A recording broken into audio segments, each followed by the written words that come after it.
안녕하세요. 오늘 K-스피릿 마지막 시간에 여러분들을 만나게 돼서 굉장히 반갑습니다. 오늘 환단고기에 있는 삼신오제 본기 내용을 제가 한문인데 몇 구절 뽑아서 현대적으로 해석하면서 이걸 어떻게 우리가 인식해야 되는가 그런 관점에서 살펴볼까 합니다. 우선 미래의 문명 문화는 어떤 문화냐라고 하는데요. 미래는 영성, 신성이라고 하죠. 영적인 그런 성, 영성, 신성의 문화의 시대다라고 합니다. 클라우드 슈밥이라는 사람이 제4차 산업혁명을 책을 썼어요. 여러분 제4차 산업혁명 아시죠? 이 책에서 인류가 지능지수가 엄청나게 발전했다는 거예요. 지능지수가. 그 지능지수가 발전할 때 어떻게 발전했느냐? 1700년까지는 농경사회 해가지고 토지와 인구, 그러니까 땅을 많이 갖고 있는 사람, 또 이제 그 도시에 사람이 많으면 발전하는 그런 농경사회가 됐지만 1700년대 이후로는 산업사회, 자본과 노동이 돼가지고 1차 산업혁명, 그래서 증기기관, 그런 게 발달했고요. 2차 산업혁명 가지고 전기가 19세기에 발전했어요. 그리고 제3차 산업혁명 가지고 IT, 컴퓨터가 발전하고 20세기 후반이죠. 근데 지금은 4차 산업혁명이라는 거예요. 지금은 AI, 로봇, 클라우드, 이런 빅데이터, 이런 정보가 이렇게 하나의 재산이 되면서 그런 21세기는 두뇌와 컴퓨터의 시절인데 이때부터는 4차 산업혁명 이후로 어떤 문명이 전개될지는 아무도 몰라요. 물론 예측은 할 수 있지만 이렇게 어떤 문명이 될지는 모르는데요. 2016년 리우 패럴림픽 개막식에 로봇과 삼바 선보인 의족, 다리 교통사고를 당해가지고 의족이 된 스노보드 선수 에이미 퍼디 그런 선수의 의족으로서 삼바 춤을 춘 것이 굉장히 인기가 있었죠. 그래서 지금은 의료기관도 자기 손도 의수, 의족 이런 것들을 로봇으로 대체하는 그러한 혁명이 일어나고 있습니다.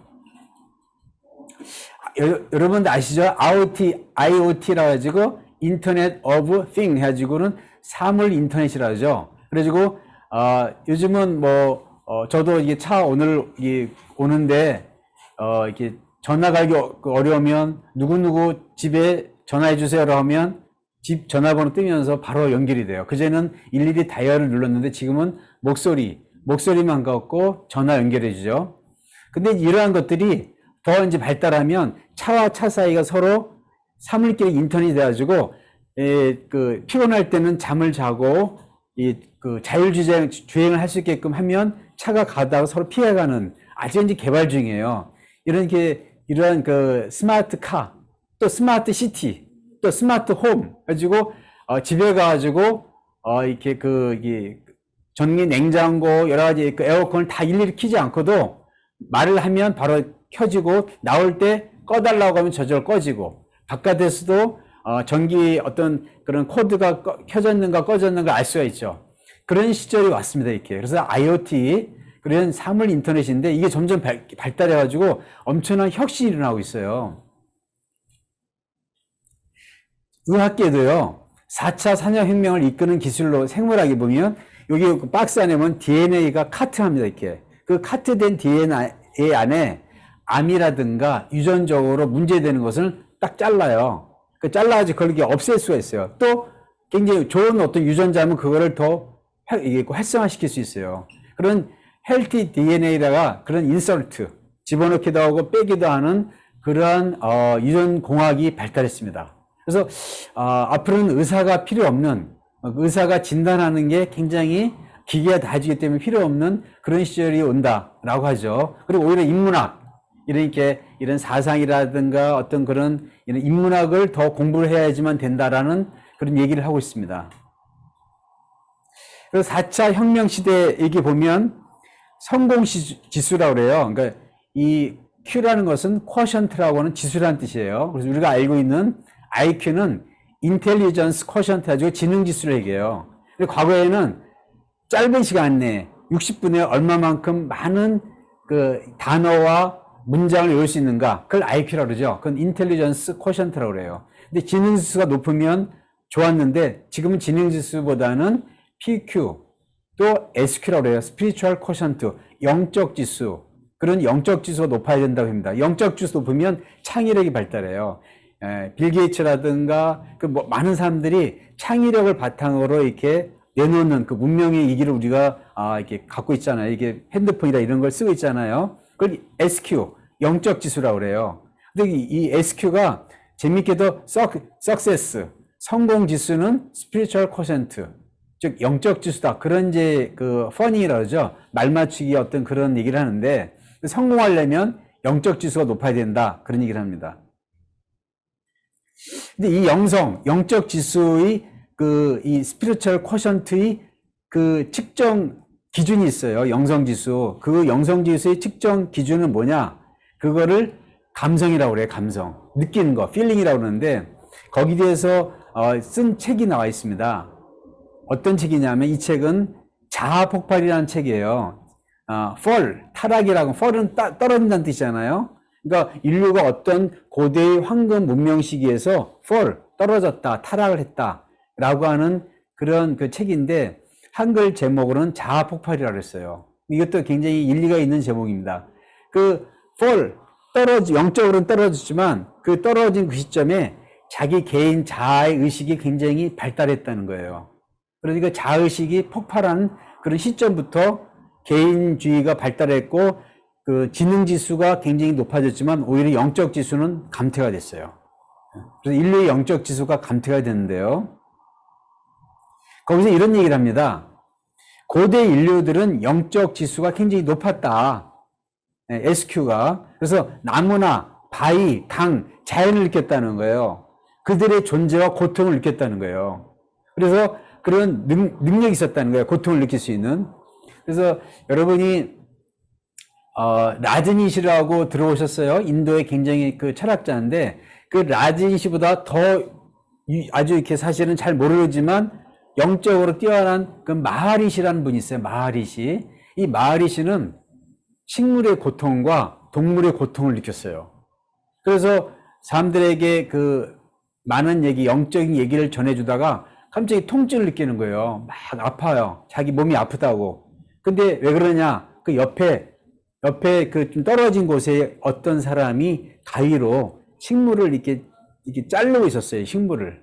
근데 그 식물이 가지치기라고 하잖아요. 잘리면서 내는 통증의 주파수, 식물도 주파수가 있어요. 식물의 주파수를 이분이 마하리시, 그 성자가 수행한 사람이 그걸 느낀 거예요. 그래서 아프다고, 너무너무 아프다고. 그러니까 옛날 분들은 생명을 해치지 못한 게 그 어떤 철학적이나 하나의 그런 도덕적인 관점이 아니라 실제로 해하는 생명의 어떤 통증, 고통, 마음의 어떤 그런 이 고통을 직접 자기가 신체적으로, 마음적으로 같이 느꼈다는 거예요. 고대인들이. 그래서 자연과 일체감이 높은 영성지수가 높았다고 해요. 이런 영성지수가 높은 분들은 예술적인 감각이 뛰어나요. 그래서 음악이라든가 시라든가 어떤 걸, 글이라든가 그런 작품을 잘 쓰죠. 그래서 사실 영적 지수가 남성보다 여성이 좀 높아요. 그래서 여성들이 예술가라든가 이 작가라든가 많이 나오죠. 요즘 방송 작가들이 다 여성들이 많아요. 그리고 영성 지수가 높은데요. 현대인들은 이런 자연으로부터 분리된 개인 자아의식이 높아지기 시작하면서 영성 지수가 떨어졌어요. 그러니까 지능 지수가 높아진 거예요. 그러면서 개인의 다양화가 생긴 거예요. 개인의 다양화가. 어떤 일이 벌어졌냐? 인류는 지능과 재능이 발달되었지만 심각한 결점을 갖기 시작한 거예요.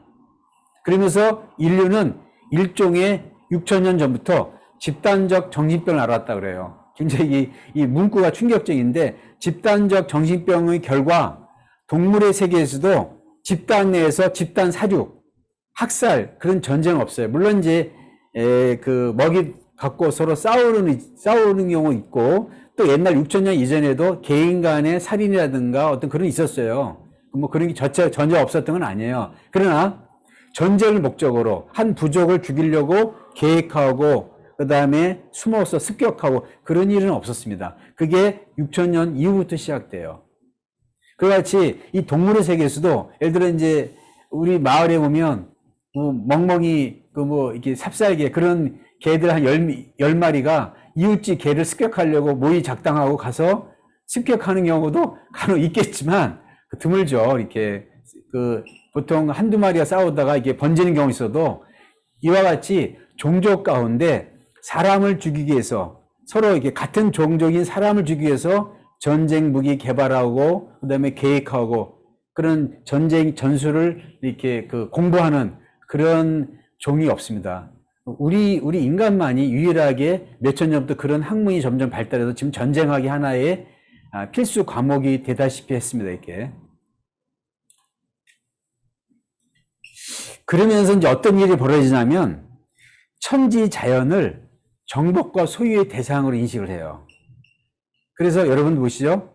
이런 그 결과 이 쓰레기 금캐려다 생태계 파괴예요. 이거 우리가 너무 많은 사진이기 때문에 그냥 넘어가겠습니다. 우리가 뭐 설명 없이도 여러분 다 아시는 거니까. 자, 근데 이런 내용이 있어요. 이런 책이 있어요. 인디언의 속셈이라는 책이 있는데요. 이 인디언이 옛날 고대인들이 자연을 어떻게 느꼈는가, 영적 지수가 어떻게 발달했는가를 얘기해주는 그런 삶을 살았던 분들이에요. 아메리칸에서 미국이 그러니까 침략하기 전에 살았던 그 인디언 부족들의 어떤 생활과 어떤 그 의식을 한번 볼게요. 인디안. 이 네이티브 아메리칸이라고 합니다. 사실 인디언이라고 부르면 안 돼, 사실은요. 인디언이라고 부르면 안 되고, 네이티브 아메리칸이라고 불러야 되는데, 그 네이티브 아메리칸이 인사말로 미타쿠의 오야신이라고 그래요. 그러면 뭐냐? 그 얘기는 누구든지 만나면 네이티브 아메리칸끼리는 미타쿠의 오야신, 무슨 얘기냐? 대지는 우리 어머니다. 그리고 어머니는 우리를 기르신다. 그게 인사말이에요. 요즘 이런 얘기로 서로 만나면 안녕하세요? 식사 잘하셨어요? 옛날에 이제 배고픈 게 중요하니까 밥 못 먹으실 때 우리나라 특히 밥 먹었냐? 요즘까지도 그게 이제 습관돼야지. 야, 요즘 밥은 먹고 다니니? 그런 얘기를 하잖아요. 서로 아는 사람끼리 밥 먹는 게 그만큼 중요해요. 근데 옛날에는 밥 먹는 것보다 더 중요한 게 뭐냐? 땅에 대해서. 땅은 우리의 어머니시다. 어머니는 우리를 기르신다는 것을 서로 말하는, 이게 만나면서 서로 인사말로 하는 거예요, 이렇게. 땅은 우리들의 어머니시다. 어머니는 우리를 기르신다. 요즘은 땅 하면요, 부동산을 생각해요. 제가 있는 잠실이라든가 그런 게 압구정동 한 평이 3m 되는 그 한 평이 3천만 원, 4천만 원, 5천만 원, 1억 원까지 갑니다. 평생 모아도 참 모으기 힘든 그 돈이 한 평 그 땅을 사기도 부족해요, 이렇게. 그러니까 요즘은 땅 하면 옛날 인디안들이 생각하는 대지는 우리들의 어머니시다. 어머니는 우리를 기르신다라고 하는 생각하지 않고 땅 얘기하면 야, 요즘 땅값 올랐어? 야, 네가 산 땅 어딨냐? 어디가 좋아? 야, 좀 사자 주는 돈 갖고 살려고 하는 그 소유와 정복의 대상이 됐어요. 이런 문화가 된 지 100년이 안 돼요. 100년 동안에 엄청나게 인간이 변화가 생긴 거예요. 그전에 이런 문화가 없었습니다, 이렇게.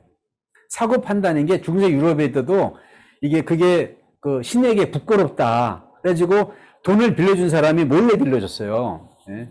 근데 그게 이제 은행이 생기면서 이게 양성화된 거죠. 동양 문학은 지모신이라고 그래요. 땅을 어머니라고 그러는데, 그 지구는 자정 능력을 갖춘 살아 숨쉬는 가야다. 1970년대죠. 90년대 아니라 970년대, 1970년대 그런 얘기를 했습니다. 그러면서 이제 그 인디안이 이런 얘기를 해요. 대지를 잘 살펴라. 그것은 내 선조가 내게 주신 것이 아니라 내 후손이 내게 빌려준 것이니 우리는 선조로부터 대지를 물려받지 않는다. 다만 우리는 그것을 우리 후손한테서 빌려올 뿐이다. 그러니까 내가 살다가 다시 우리 후손에게 물려줘야 될 거라는 거예요. 이 개념이 굉장히 중요해요. 이 개념이 망가지면서 후손들이, 자손들이 점점 집이 없고 집값이 요즘 폭등이 아주 난리예요. 여러분들, 우리 저기 병원에 간호사들도 이게 그 남자들도 집을 못 구해서 결혼하지는 못해요. 집이 없어가지고. 참 슬픈 현실이 있는데 이거 뭐냐? 내 소유라 생각하면서 그것은 내 거다. 근데 인디안들은 그것은 내 후손으로부터 후손이 받아야 될 땅을 내가 잠시 빌려온 곳이다. 이렇게 생각했다는 거예요. 이 개념으로 바뀌어져야 돼요. 이제 앞으로 환단곡이 어떤 황금 문명 시대로 가게 되는데요. 문명이 전환되면서 이런 문명의 인식이 바뀌게 됩니다. 그러면서 이런 얘기를 해요. 1854년 두아마시 스쿼미시 쪽에 그 세아틀이라고 그래요. 이 세아틀 추장의 연설이 유명해야죠. 이 세아틀 추장의 연설, 그 세아틀이 시애틀이 된 거예요. 미국 도시의 세애틀이 여기서 나온 겁니다. 이렇게. 이 세아틀 추장의 이름을 딴 거예요. 거기 그 추장이 뭐라냐. 워싱턴에 있는 대통령이, 그 당시 대통령이 땅을 사고 싶다 해서 전가를 보내온 거예요. 근데 그 네이티브 아메리칸 얘기를 하고 있습니다. 어떻게 당신들은 땅을 사고 팔 수 있습니까? 그런 생각은 우리에게 참으로 낯설게 느껴집니다. 만약 우리가 당신들에게 우리 땅을 판다면 당신들은 그 땅이 신성하다는 사실을 기억해야 됩니다. 그러니까 땅이 신성하다는 것을 잃어버릴 때 땅이 인간을 멸망시킨다는 거예요. 하늘과 땅이 인간을 멸망시킨다는 거예요. 그 얘기를 합니다. 이렇게. 땅이 신성하고 부모를, 마치 자식이 부모를 버리면 부모도 마지막에는 어때요? 자식을 버려요. 마치 하늘과 땅의 부모로부터 나온 인간이 부모를 자꾸 훼손하고 땅을 손상시키면 역전현상에서 바이러스가 이게 나오는 거예요. 그게 바로 코비드입니다. 코비드. 예, 박쥐에서 나오지만 그게 다 코비드 환경 재난에서 오는 거예요. 그래서 지금 이 시대는 문명의 대전환이 일어나는 시기다. 그 문명의 대전환인데 어떠한 방향으로 일어나는 거냐? 그것이 환단곡이 있는 거예요. 환단곡이 안에 삼신오제본기, 오늘 제가 이제 주제지만 거기 안에 삼신의 신성을 회복해야 된다. 삼신을 만나서 우리들의 신성, 영성을 회복해야 된다. 라고 하는 걸 오늘 얘기하고 싶어요. 자, 요즘 이런 얘기 합니다. 생태 백신. 마스크, 사회적 거리두기 행동 백신이라고 그러잖아요. 근데 생태 백신, 생태계 환경 중심으로 받게 된다. 그 생태 백신이라고 그러죠. 그래서 우리 삶이 자연과 연결되어 있음을 인식하는 계기가 됐다는 거예요. 코비드 때문에. 그리고 어떤 분은 그런 얘기를 해요. 코비드가 선물이다. 자연이 준 선물이다. 라고 하는 얘기를 김효 교수도 얘기를 합니다.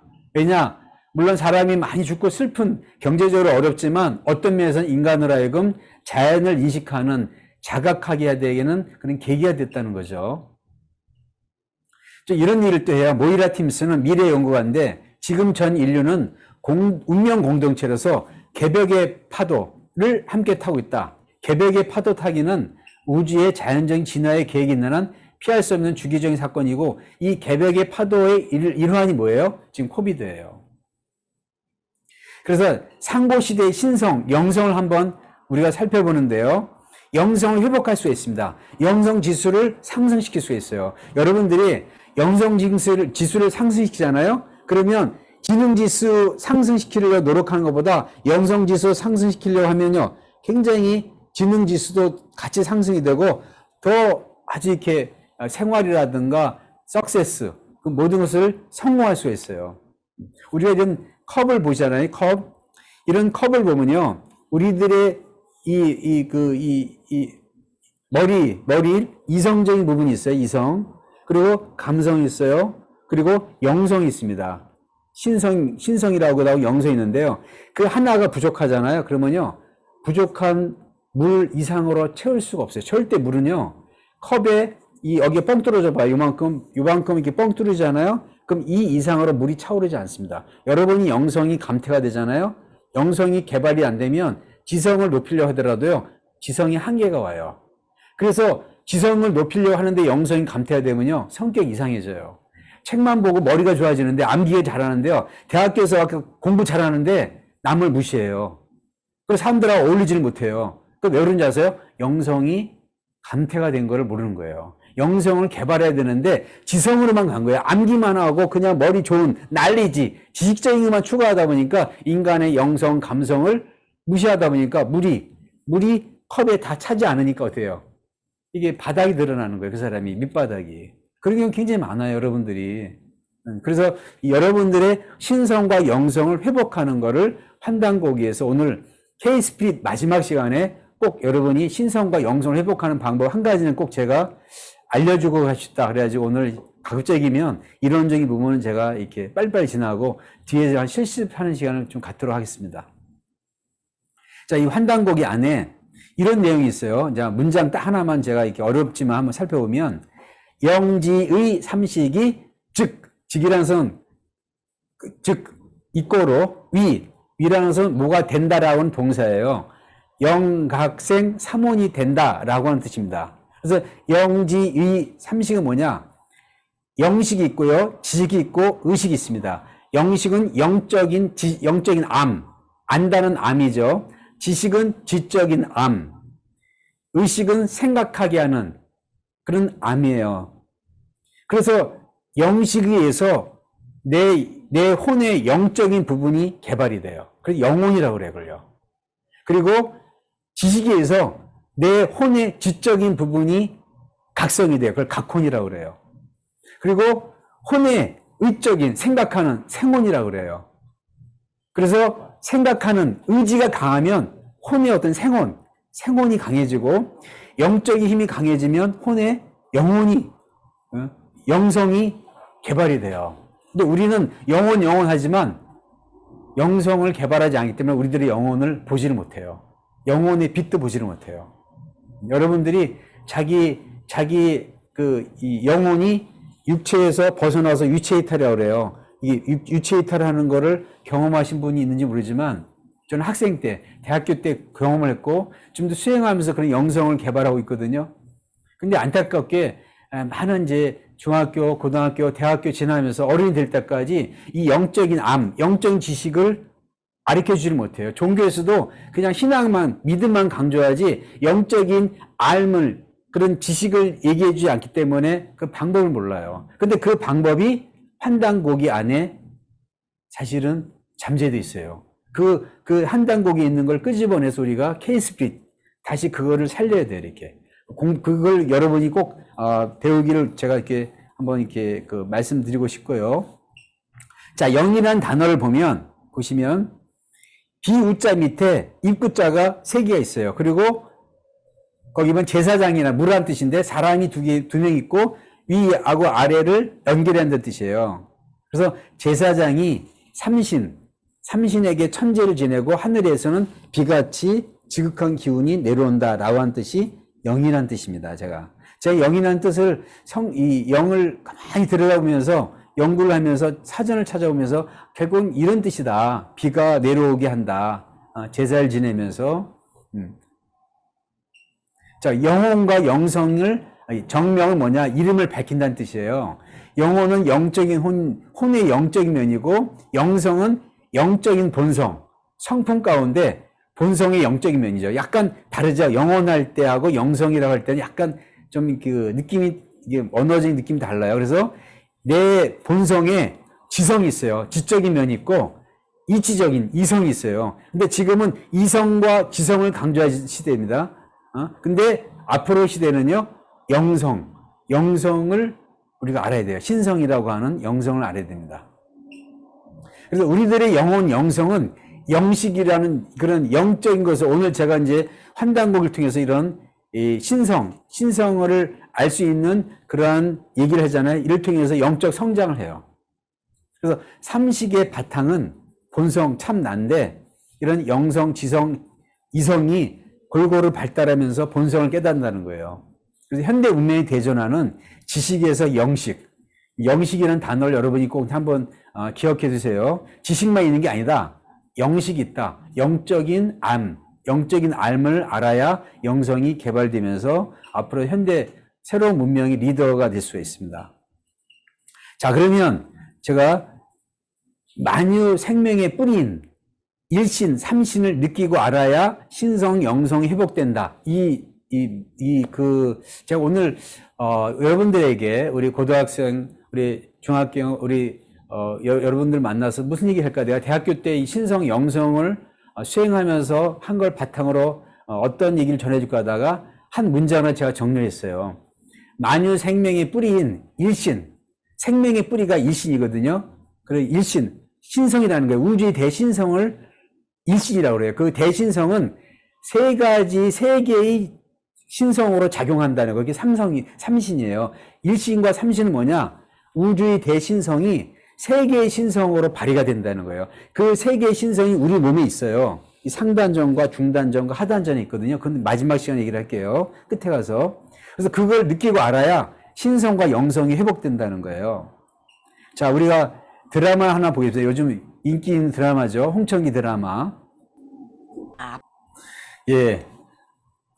여기 나오는 삼신 할머니, 그리고 보통 삼신 할머니라고 그러죠. 근데 그 삼신은 국조 삼신 해가지고 환인, 환웅, 당군을 얘기하기도 하고요. 우리가 또 삼신 할머니 해가지고 임신이 안 될 때 옛날 분들이 삼신 할머니한테 기도해라 그래가지고 이렇게 잉태하는 그런 게 점지해준다 그러죠. 생명을 점지해주는 그런 할머니라고 인식을 하고 그러는데요. 그 삼신 할머니 앞에 붙어 있는 삼신, 그 삼신은 바로 뭐냐면 우주의 신성, 대신성을 얘기해요. 영성, 대신성을 얘기하는데요. 자, 태백일사 삼신오제 본계에 이런 얘기 있습니다.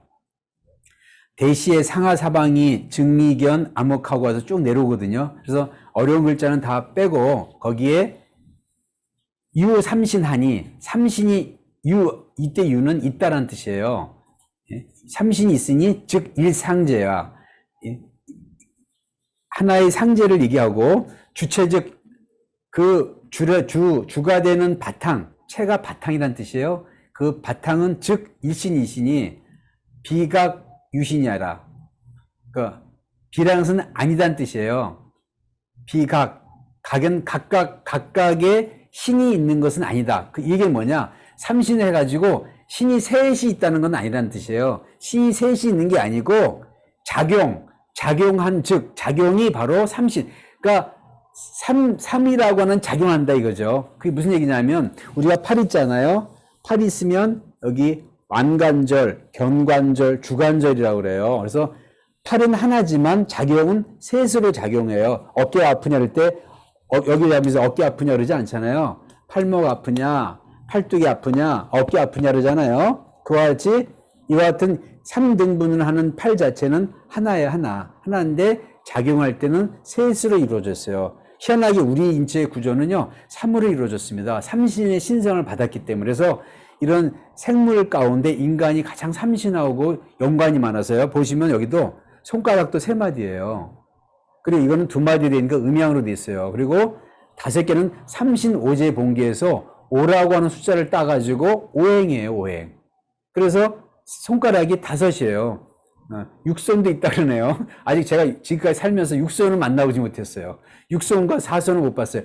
물론 사고로 인해서 사손이나 이게 되겠지만 다 대부분 5손가락이죠. 이게 바로 삼신과 세 마디와 오제, 바로 5이라고 하는 3과 5의 숫자가 우리 손바닥에 있어요. 손에 있어요. 희한하게도. 그래서 삼신이 인출 만물, 인이라는 것은 모든 만물을 태어나겠다. 인출이라는 거, 그런 뜻입니다. 자, 그러면 이 내용을 한번 제가 도표로서 설명을 드리면 일신이 즉 삼신이다. 일신은 그러니까 일신인데 우주의 대신성인데 그 대신성은 3으로 작용하는 신성이다. 그 3으로 작용하는 신성을 또 다른 말로 일상제라고 한다. 이거 일상제. 그래서 요 내용이고요. 자, 그래서 삼신을 다른 말로 얘기하면 하늘과 땅과 인간이라고 그래요.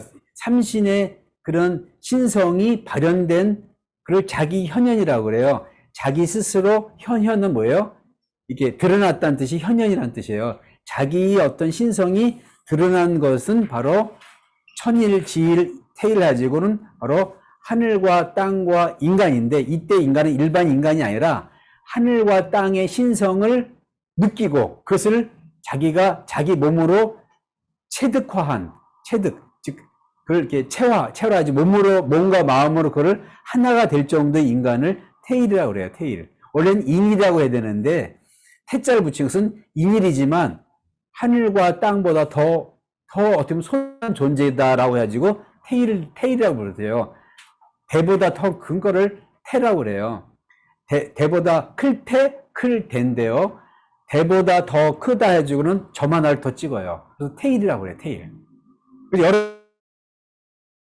요즘은 인구가 너무 많으니까 지하철 타거나 어디 시장 가면 사람이 워낙 많으니까 테일이라고, 인간이 그렇게 소중한 테일이라는 걸 잊지 못해요. 전쟁 나오면 뭐 몇천 명, 몇만 명 죽잖아요. 그게 다 테일의 어떤 이런 신성을 잃어버리기 때문에 인간끼리 죽이고 동족 상장이 일어나는 거예요. 그래서 삼신의 자기 현현이라고 그래요. 삼신. 그래서 천일, 지일, 테일이라고 하는데, 그때 일이라는 뭐냐? 우리 우주의 신성, 일신이라는 신성을 닮은 존재다. 그래서 천일. 지일은 뭐예요? 이 지라 땅이라는 것도 일신, 이 우주의 신성을 갖고 나온 존재다죠. 지일. 그리고 인간 인일이지만 태일, 인간도 우주의 신성, 바로 일이라고 하는 근본적인 신성 하나를 갖고 나왔기 때문에 인일, 태일이라고 합니다. 이게 굉장히 중요해요. 그래서 환단곡의 천부경이라고 여러분이 들으신 분 있겠지만 81자로 되어 있는 숫자로 이루어진 그 천부경의 첫 구절에 일시, 무시일, 석상권, 무진번, 천일일, 지일리, 인일삼, 거기에 나와요. 그래서 천일, 지일, 인일이라고 하는 그런 내용이 나오는데, 그거는 다음번에 여러분들이 공부할 수 있는 기회가 되면 하시면 좋겠고요. 동학 아시죠? 최수연 대신사가 얘기하는 동학, 이 동학 용담유사에서도 천지가 귀신이라고 그랬어요. 천지를 귀신으로, 그러면 피 흘리는 귀신이냐? 그게 아니라 영적인 존재라는 거예요. 이 영성이 지금은 감퇴가 되기 때문에 산에 가나 하늘을 보거나 땅을 봐도 이 땅의 신성을 몰라요. 그래서 땅에서 얘기하는 거, 하늘이 얘기하는 거, 나무가 얘기하는 걸 듣지를 못해요. 실제로 인간에게 얘기해 주는 게 있거든요. 들려주는 게 있어요. 그런 그 신성이 있는데, 자, 제가 나중에 수행 얘기할 때 말씀드리기로 하고, 보시면 신의 음양성, 그 삼신과 상제를 제가 말씀드리려고 그래요.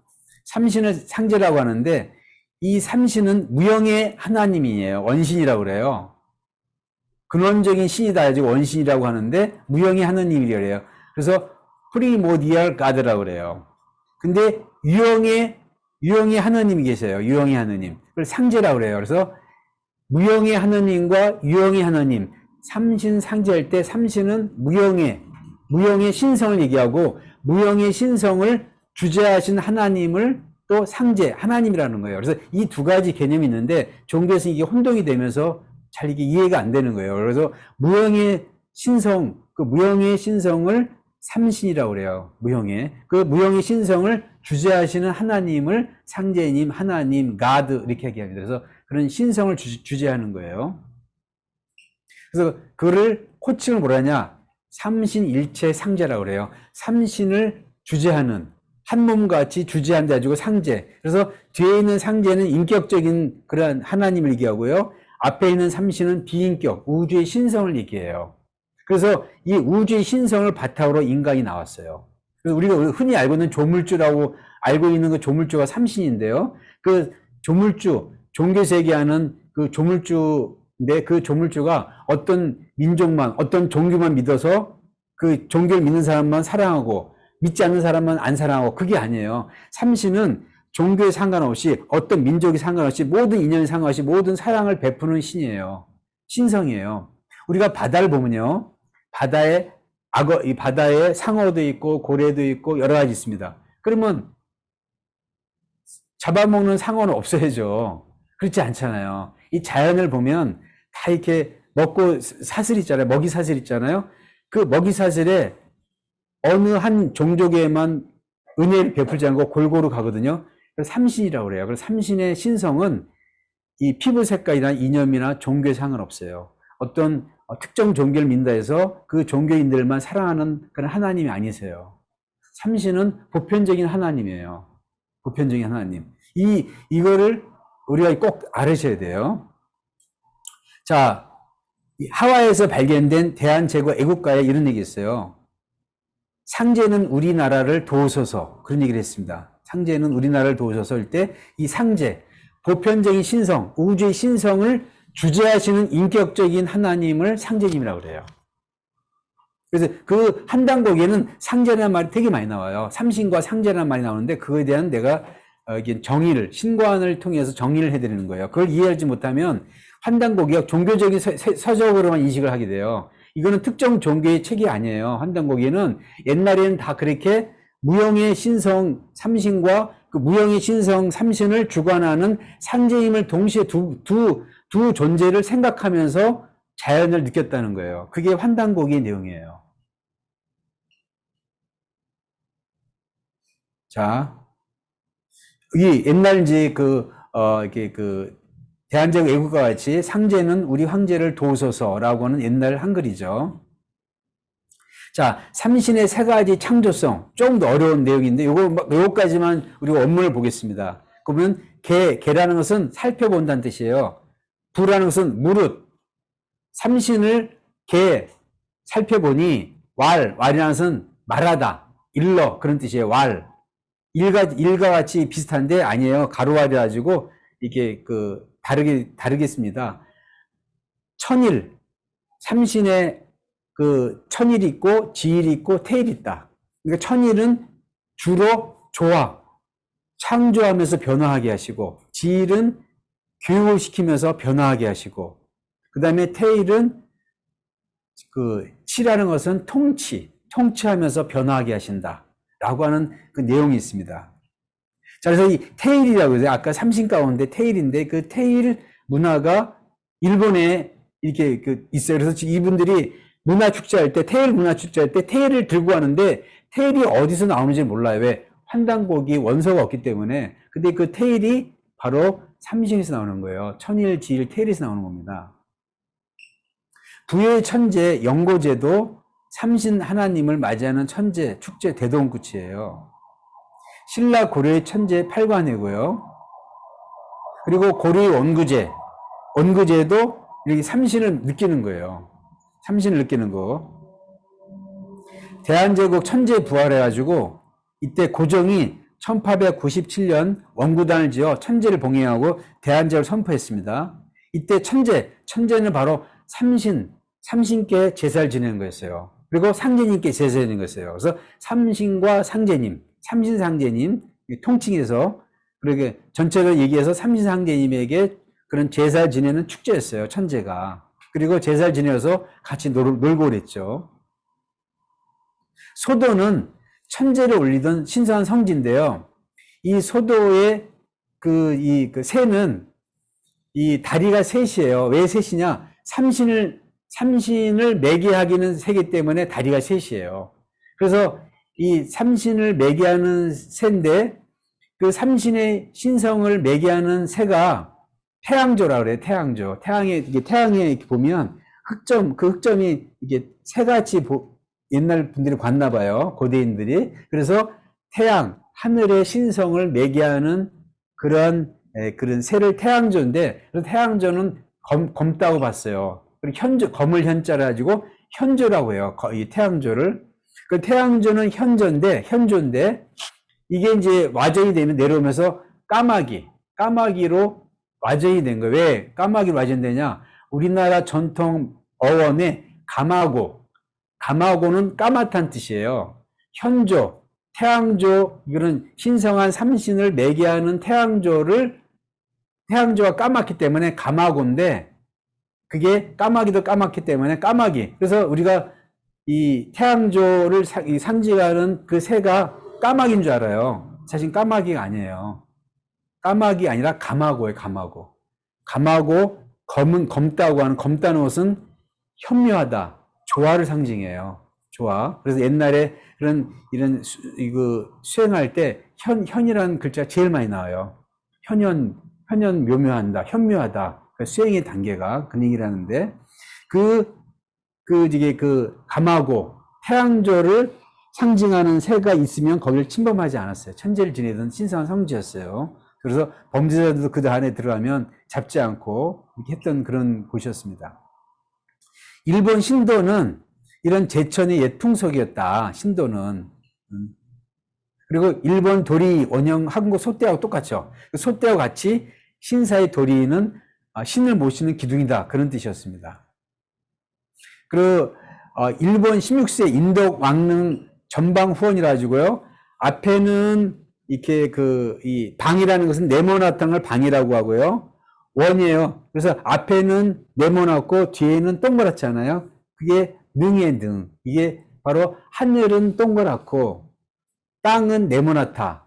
그래서 우리 육체가 그렇게 생겼어요. 하늘 담아서 머리가 동그래. 그죠? 그리고 이 육체는 땅을 담아서 어때요?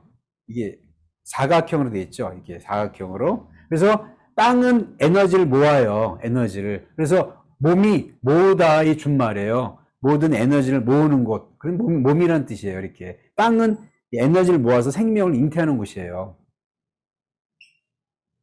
일본 대형 고분화 한의와 토기도 이게 이러한 신성을 얘기하는 거고요. 피라미드 원형, 지구라트. 이것도 사실은 삼신 상제님, 삼신을 느끼고, 그 다음에 그걸 이렇게 맞이하는 그런 원형의 어떤 재단이었어요. 이집트 수메르에 그런 지구라트가 전해져서 수메르의 지구라트가 전해져서 피라미드가 됐습니다. 상단에 보면 피라미드 원형 최고 좋은 피라미드 오래된 피라미드 보면요 맨 위에 죄를 지내게끔 평지했어요. 이게 나중에 후대에 오면서 올라가지고 그걸 뾰족하게 만든 거예요. 삼각형으로. 원래 최고 피라미드는 원래 천재, 삼신을 하늘의 신성과 땅의 신성을 느끼려고 하는 옛날에 네이티브 아메리칸 같이 하늘의 신성과 땅의 신성을 느끼려고 노력한 그러한 결과로 천재를 지내던 곳이었는데 그게 지금 그 뒤에는 그런 의미를 모르고 그냥 왕권을 상징하는 그런 걸로 권력의 상징으로 피라미드를 가지고 왕의 무덤으로 이렇게 만드는 거죠. 원래는 천재를 지내던 그런 제사였습니다. 제사장들이. 자, 오늘은 제가 이 정도, 이렇게 삼신을 느끼는, 이게 삼신에서 설명했고, 그러면 신성, 영성을 회복하는 방법이 뭐냐? 삼신수행법이에요. 환단고기 안에 있는 삼신수행법을 뽑아가지고 여러분에게 말씀드리려고 그래요. 원문, 어려운 한자 같은 건 다 생략을 하고, 이론 같은 것도 생략을 하고, 제가 바로 결론만 말씀드리면, 그걸 감식촉이라고 그래요. 자, 같이 한번 따라보죠. 감, 식, 촉. 감은 feeling, 느낀다는 뜻이고요. 식은 호흡한다는 뜻이고, 촉은 이 육체로 느낀다는 뜻이에요. 마음으로 느끼는 것을 감이라고 하고요. 육체를 느끼는 것을 촉이라고 그래요. 우리가 사과를 먹잖아요. 그러면 사과를 먹을 때 입에 닿는 사과의 어떤 맛은 촉이라고 그래요. 왜? 혀에 닿거나 맛있잖아요. 근데 마음으로 느끼는 거예요. 아, 사과 맛있다. 근데 누가 옆에서 무슨 얘기를 해? 그러면 이 맛있는 사과도요, 못 느껴요. 화가 나가지고, 너 왜 나한테 그런 얘기를 했니? 근데 먹다 체해요. 그죠? 그렇지? 이 마음으로 느끼는 것을 감이라고 하고, 몸으로 느끼는 것을 촉이라고 그래요. 감촉. 마음과 몸으로 느끼는 거예요. 그 가운데 breathing, 호흡이 있어요. 천지자연을 감식촉하는데, 보시면, 감은 하늘과 땅과 만물을 마음으로 느끼려고 그래야 돼요. 그 전에 네이티브 아메리칸 이전에 고대인들이 영성으로, 영적으로 하나가 되는, 자연과 하나가 되는 그런 문을 열어나가야 돼요. 감의 문을. 필링의 문을 열어나가요. 그리고 진식호흡. 진식은 뭐냐? 참호흡. 잡념이 없는 호흡을 참호흡이라고 그래요. 그리고 촉. 몸으로 느끼는 거예요. 몸으로 천지자연의 기운을 느끼는데, 그런 느끼는 힘, 감성은 영성을 회복시키는 원동력이 돼요. 그래서 필링을 통해 스피릿이 회복이 돼요. 느낌을 통해서. 그래서 가미스통이라고 그래요. 그걸 느껴서 마침내 숫자. 이라는 것은 그래서 마침내 통한다. 그런 뜻이거든요. 그래서 감촉. 마음으로 느끼고 몸으로 느끼는데 뭘 통해서? 필링을 통해서 마음으로 몸으로 느낀다. 그러면 영성이 회복이 돼요. 자, 진식과 범식이 있습니다. 범식은 일반적인 호흡이고요. 진식은 잡념이 끊어진 옛날 사람들이 했던 영성을 회복하는 호흡이에요. 방법은 아주 쉬워요. 자, 이제 음악을 들려드릴 거거든요. 그 음악을 들으면서 음악에만 집중하시면 돼. 음악 듣는 그 리듬, 음악의 어떤 그 소리, 사운드를 집중하면서 호흡을 코로 들이마시고 내쉬고 하는데 한 가지, 이 가슴으로 호흡을 하지 마시고 배꼽 아래로 배를 불룩 내밀면서 호흡을 내쉬면서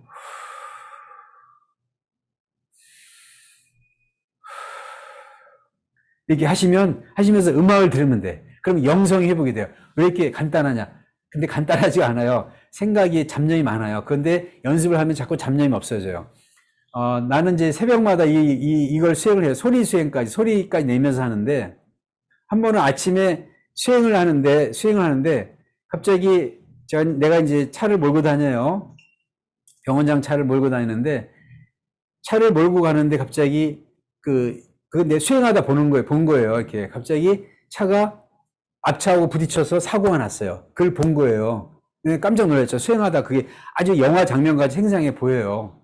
깜짝 놀래가지고, 그 수행하다가 내가 놀래가지고 눈을 떴어요. 이렇게. 그리고 그때 마침, 우리 이제 부인이 이게 출장을 하는데 내 차를 갖고 가는 중이었어요. 어디 볼일 보러. 근데 내가 문자하고 전화를 했어요. 차 조심하라고. 내가 수행하다가 이걸 봤다. 그러니까 이제 그런 거 한 번씩 내가 얘기하니까 이제 알았다고. 그래서 조심해서 왔어요. 그리고 다시 수행을 하는데 이제 잘 나가다가 그때 한 3시간 정도 수행을 했어요. 잘 나가다가 갑자기 또 장면이 보이는데 대로변이야. 대로변인데 차가 뻥뻥 뚫리면서 차가 잘 지나가. 그 장면이 보이는 거예요. 그래서 내가 이제 그런 수행을 해서 느낀 그 신도의 어떤 그런 부분을 내가 주변 사람들과 내가 이게 얘기를 해서 이게 방지가 됐구나 했어요. 근데 그 다음날 차 사고가 났어요. 차 사고가 났는데 어떤 사고 나냐? 차끼리 사고가 아니라 내가 스크래치라고 긁은 거 이렇게. 차를 긁는데 인명피해도 없고 차 피해도 없고 내 차만 긁힌 거예요 이렇게. 그러니까 이게 차 사고가 날 수 있는 게 나의 어떤 습관과 나의 어떤 그런 운에서 올 수밖에 없는 상황이었던 것 같아요. 왜냐하면 나는 차만 타면 뭐냐면 카톡을 확인하는 습관이 있어요. 이렇게 차를 타도 카톡 오면 딩 오면 한번 열어보거든요. 그러다가 몇 번씩 내가 사고 날 그런 경험이 있는데 이 카톡이 중독이 됐는지 나도 카톡을 이렇게 보면 누가 보내는지 궁금해. 그리고 성격상 보내면 꼭 이게 문장을 답을 해줘야 돼. 얘라도 해줘야 돼. 얘 하고 나서 꼭 이렇게 이모콘 이렇게 2개를 눌러야 돼. 그걸 찾아가지고. 그러다가 사고 나잖아요. 근데 내 습관 자체가 그런 사고 날 수 있는 거를 내가 갖고 있었기 때문에 신도에서 그걸 보여준 것 같아요.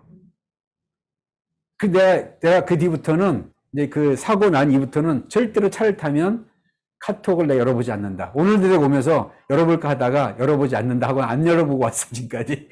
여기 여러분하고 만나면서 이렇게 줌을 할 때 내가 카톡 열어보지 않고 그냥 왔어요. 내가 한 1시간 정도 차 타고 오면서. 이와 같이 수행하면서 이 눈에 보이지 않는 그 신도 세계라고 그래요. 영성의 세계. 이 영성의 세계와 이성의 세계가 맞물려 있어요. 이 맞물려 있는 이 두 가지 공간 속에 우리가 살고 있는 거예요. 시공간 속에. 근데 지금 우리가 이 영성의 어떤 그런 영적인 지식을 가르쳐 주는 것이 아무 데도 없어요. 근데 그거를 환단고기를 통해서 여러분들에게 오늘 내가 말씀드리고 싶은 거예요. 그것이 뭐냐? 첫 번째 여러 가지 방법이 있지만 가장 기초적인 것은 호흡이다.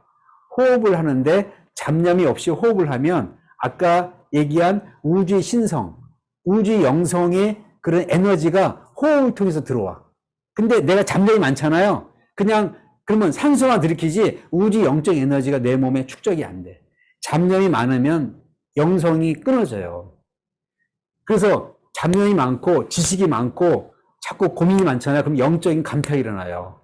그래서 괴로워서 나중에 자살하려고 그러고 자꾸 죽으려고 그래요. 영적으로 자꾸 도태가 돼서. 그래서 영성을 회복하는 가장 좋은 방법은 우리가 잡념을 없애고 해야 되는데 가장 좋은 방법 중 하나가 음악을 들으면서 호흡을 하시는 거예요. 그래서 오늘 3분만 여러분 이제 시간을 제가 다 이론을 다 끝냈어요. 제가 3분을 꼭 빼려고 내 마음 먹었어요. 3분을 동안 음악을 들으면서 코로 숨을 들이마시고 입으로 내쉬면서 음악 리듬에만 집중하고 호흡을 해볼게요. 그러면 어떤 현상이 생겨요. 여러분의 나이 때는 내가 이렇게 오래 한 몇 시간 한 이상을 한 3분이면 할 거예요. 머리가 간질간질하고 손끝이 찌릿찌릿하고 온몸이 전기같이 관통하는 신경이 막 활성화되는 걸 느낄 거예요. 3분만 여러분이 나를 믿고 한번 해보세요. 옛날에 고대의 영성을 회복하는 그런 방법 중에 하나를 우리가 들어가겠습니다. 자, 그럼 음악을 들으면서 진식 호흡을 한 3분 정도 해볼게요. 자, 숨을 들이마시고 음악을 들으면서 코로 숨 들이마시고 내쉬고 코로 숨 들이마시고 내쉬고. 자, 음악에 집중하시면서 호흡을 3분 동안 하겠습니다. 코로 숨 들이마시고 내쉬고.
자, 깊게 숨을 들이마시고 내쉬고 다시 한번.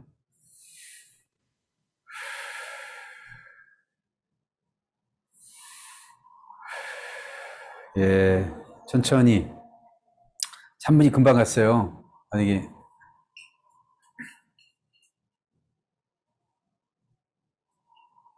자, 이게 보시면 다음번을 이렇게 다음 장을 보시면요. 다음 장을 좀 넘겨주실래요?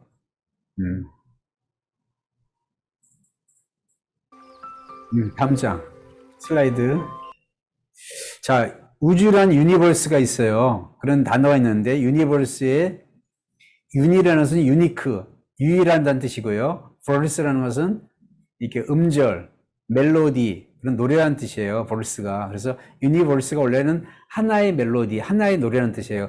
그 하나의 멜로디, 하나의 노래가 신성이에요. 일신이에요, 일신. 그 신해가지고 우리가 일신을 그냥 종교에서 얘기하는 어떤 그 하나님 같이 형상, 그런 걸로 생각하시지 마시고, 그 이때 일신은 우주의 신성, 대신성인데, 그 신성이 하나의 노래 같다는 거예요. 하나의 통합된 노래. 그 신성이 셋으로 작용한다는 거예요. 조화의 신성, 교화의 신성, 치화의 신성으로 작용한다는 거예요. 이걸 알면 여러분이 이거를 여러분이 기본으로 깔고 그 다음에 인간에게는 영혼이 있어요. 영혼이 있는데 그 영혼이 그 신성의 세계로 들어가요. 죽어서는 신의 세계로 들어가는데 자, 그 신성을 율례라고 그래요. 자, 그래서 이 내용은 제가 오늘 설명하지 않을 건데 결론만 말하자면 여기에 성, 명, 정이라는 것이 우주의 신성이 내 몸에 들어와서는 성이 돼요.